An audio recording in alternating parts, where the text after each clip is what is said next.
So guys, let's take a look at what we will be expecting for the day on our GBPJPY.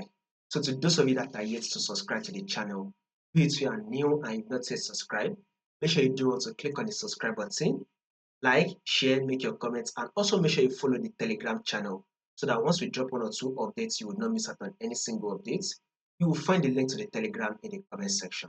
Now let's start with this movement right here on our GBPJPY. It is very clear that GBPJPY is on an uptrend move. So let's take a look at the main trend and the current trend. Now this is our main trend on GBPJPY. You can clearly see on this main trend, we are in an uptrend move. The main trend is in an uptrend move.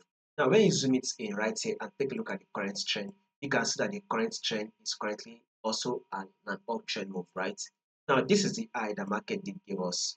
Here comes the higher low, right? Now market was able to push up again to form a new higher high. Here comes the higher low, right?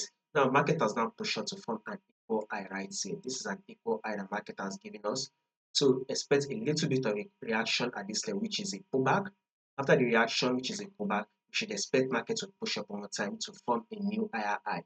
So guys, a bullish move for the day is what you should be expecting GBPJPY to give us. So guys, anticipate for more movement to the upside on our GBPJPY. Now let's go down to the 4-hour time frame, guys. So this is it right here. Multiple rejection at the zone right here. As you can see, market was rallying up, but market eventually dropped and gave us a multiple rejection at the zone. So we should expect market towards push up again. So it's able to take out this high, thereby forming a new high for us. So guys, a bullish move for the day is what you should be expecting. More updates will be covered for you guys. So make sure you subscribe in order for you to miss out on